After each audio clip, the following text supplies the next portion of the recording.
C'est un des premiers livres que j'ai lu qui m'a vraiment bousculé, au point que j'ai lu tout Kafka après quand j'avais, je sais pas, trop tôt, peut-être j'avais même pas 15 ans. Et jusqu'à présent, je l'ai relu souvent.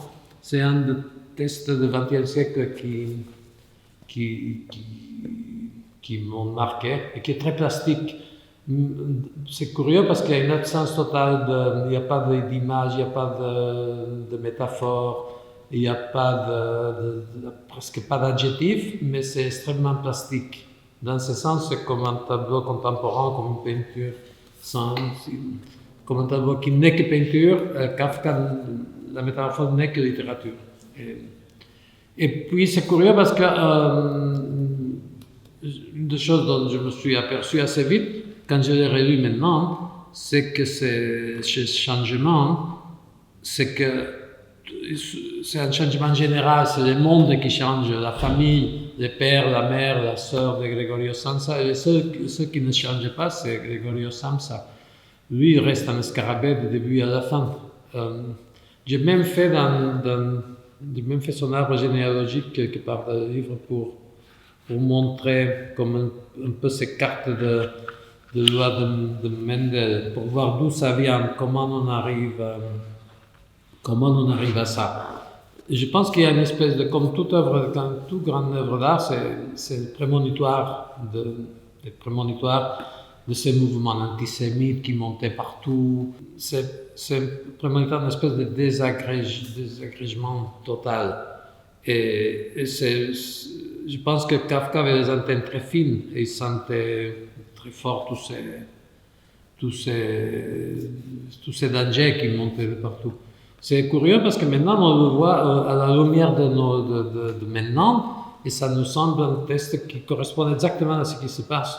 On dirait même qu'il y a des virus et de contaminés et pas contaminés, parce que je le voyais aussi des fois comme un adolescent qui se sent tellement gêné de son corps, tellement mal à l'aise dans sa famille, qui est complètement dérangé par son désir et qui se sent mal à l'aise avec son corps et ses oreilles, et sa bite, et ses grains, tout change et il se sent monstrueux, comme tous les adolescents à un certain moment. Et puis j'ai dû lire Kafka quand j'étais comme ça. Alors je me suis retrouvé dans cette situation, dans cette cellule familiale où on commence à voir tout le monde comme des ennemis.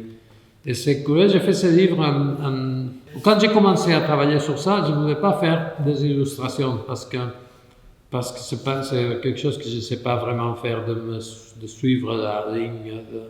Pourtant, je connais bien les textes, mais j'ai demandé de me faire des carnets blancs que je puisse. Et on a reproduit aussi les tâches et les versos des œuvres, c'est-à-dire pas comme un facsimilé, mais que tous les livres soient contaminés de métamorphosés.